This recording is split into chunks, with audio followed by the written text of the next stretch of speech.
Fine, thank you. Firstly, before I start, I do have a website, Russian Economic Reform, which I've dedicated to Russia over a number of years, has quite a few articles on it.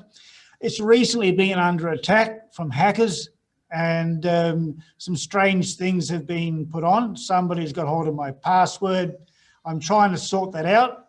So please, if you want to see some of my past writings, it's there. And don't be put off by the idea that it's some sort of threat.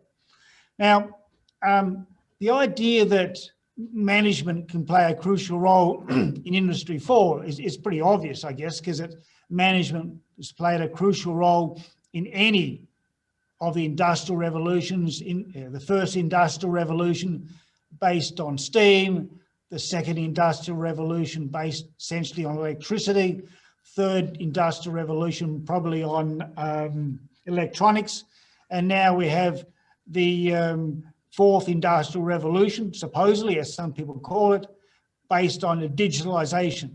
So I tried to find out what articles have been produced on this subject, and there's not exactly a lot.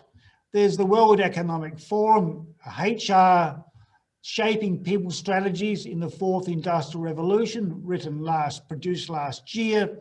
There's a couple other papers, one dedicated to the lessons from implementation of Industry 4 in German manufacturing. And then there's a more general one written a number of years earlier in 2016. There is another very interesting book by Eric Schmidt and Jonathan Rosenberg called How Google Works. Eric Schmidt was a former CEO of Google, made a huge amount of money, and is now very influential in American technology circles, and has a lot to say, particularly on defense issues. This book was not about Industry 4 as such, but it was really about what they called the internet century, basically the digital century, and they really pushed the idea, emphasized the idea for a new approach to management. And they're highly critical of traditional management methods in such companies as IBM, General Motors, and Johnson & Johnson. Now, of course, these are all American companies, but these are American writers. So I looked at all this sort of stuff, and when I looked at the World Economic Forum, it was a pretty disappointing sort of paper. I mean, it was Klaus Schwab who first supposedly used the term Fourth Industrial Revolution in 2015 in an article in Foreign Affairs. The 2019 attempt to find new HR people strategies fails dismally. The document is quite long, it's full of platitudes and generalities. There's not much new there. And it emphasises that the report was produced in collaboration with a significant number of international companies. And of course, that could be a reason why it doesn't say very much, because it sometimes can be difficult to reach a consensus. At the other extreme was the book by Schmidt and Rosenberg, and it seems to assume that the only future industry in the world and the only source of employment is going to be internet related. And they have supposedly discovered a new type of person called the smart creative types who work in these new industries. But despite all these assertions, they make no attempt to explain how motor cars will be produced by General Motors, computers will be produced by IBM, or soap powder will be produced by Johnson & Johnson. So it's a pretty limited sort of book in many ways, but quite interesting. So according, just to quickly look at the Schmidt Google book and a few more points, they're smart creatives, these new people they've discovered who work for them, are not confined to specific tasks. These people are not averse to risk. They do not quit the company when they disagree. They get easily bored and shift jobs a lot. They're not hemmed in by role definitions or organisational structures. They're multi-dimensional, usually combining technical depth with business savvy and creative flair. And so they say that this new kind of animal, this new smart creative, is the key for business to achieve success in the internet century. So these are pretty bold statements, if you like. And according to Schmidt and Rosenberg, the traditional approach of great companies like IBM, General Motors, Johnson & Johnson offers management tracks for people with the greatest potential, whereby these stars rotate in and out of different roles every 2 years or so. And they end say, this approach emphasises the development of management skills, not technical skills.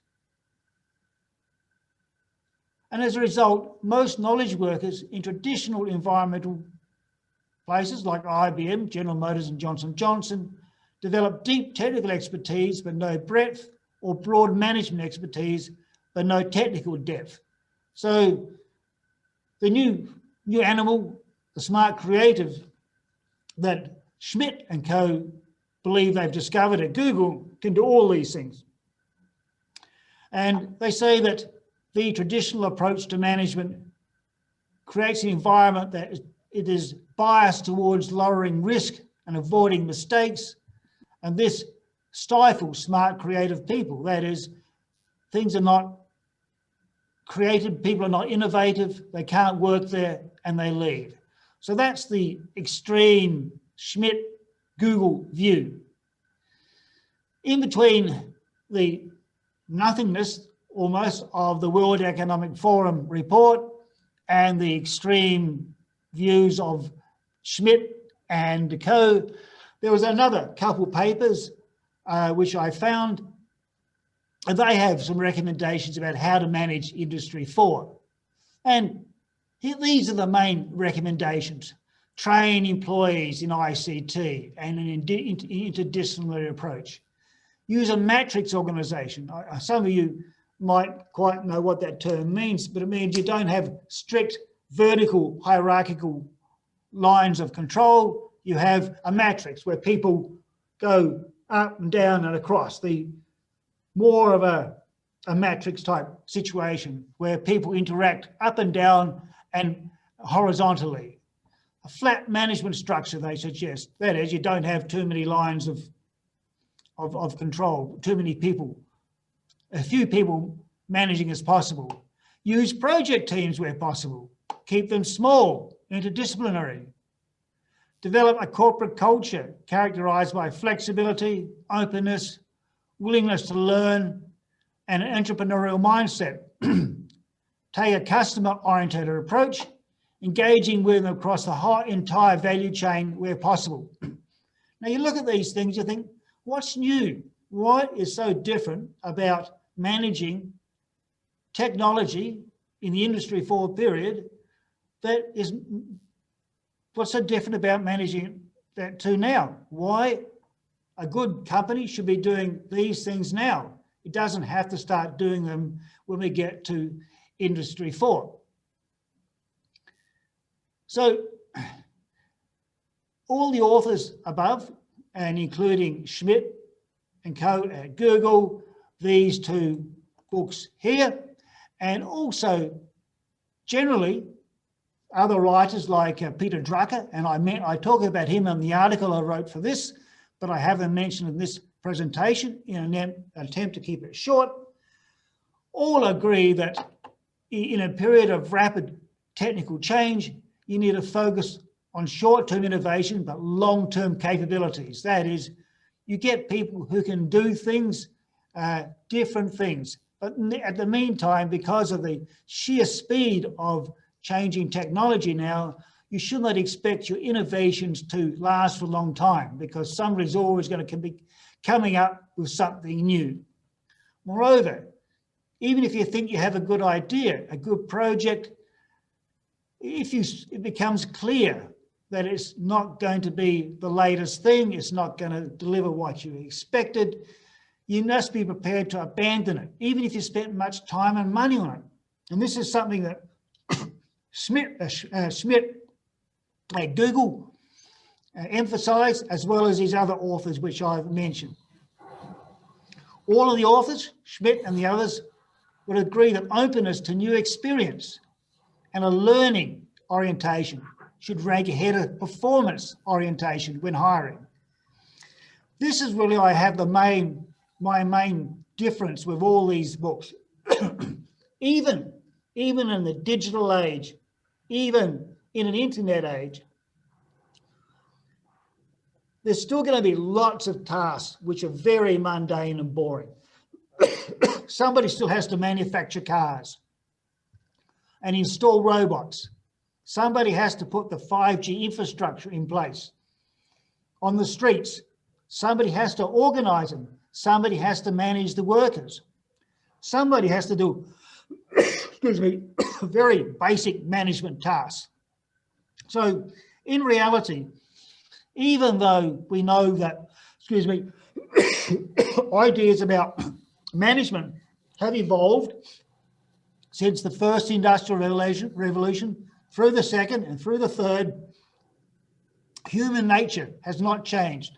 And the way basic methods of managing people really are not going to change much more, I don't think, in terms of the fourth industrial revolution. So to summarise my point of view, Sharman and the two of those papers, which I mentioned, the smaller ones, say that their papers attempt to correct a lack of previous studies and detailed recommendations about how to manage Industry 4. That is, they say there's not many previous papers and they want to change the situation. But in fact, I think when it comes to it, the lack of previous studies about management in Industry 4 is because there is nothing new to write, nothing new to study. And neither of these two papers have been able to identify anything that is new. And this is the basic reason that the 2019 World Economic Report paper is so vapid, even though Klaus Schwab was supposedly the initiator of the term the fourth industrial revolution. It took them 4 years to come up with a paper in conjunction with international businesses, and they say nothing new. However, and this is the crucial point, good management is crucial for Industry 4. It was crucial for the success in industry in the first industrial revolution, the second industrial revolution, and the third. It was even crucial, good management, for building the pyramids. These pyramids were built thousands of years ago. Somebody had to manage the process, and they did it quite well, given the technology of the time. So good management is crucial all the time. However, it's important not to think that there's some new magic methodology for Industry 4. It's a bit like the coronavirus. Some people will tell you that we're living in a new world. There needs to be new ways of doing business. There needs to be new ways of management. Well, it might be the case. We will see. I suspect things are not going to be much different to have been in 3 years' time from what they were 2 years ago. So basically, my message to you and to the people at the conference, don't believe anybody who's telling you there's some new magic formula for management in Industry 4. The thing is to just do as you should have already been doing with Industry 3. Look at a variety of good management approaches, remembering that there's rarely a best approach for all industries and in all circumstances. Good management depends on the industry, it depends on the people in the industry, and it depends on what you're trying to achieve at various times. And it varies as your business grows from a small one to a bigger one. You will often need to change the approach to management. So that is my basic story. Nothing new. So there's an interesting paper to write, but I'm afraid that I do not have any great insights or any great remarkable pieces of news to share with you.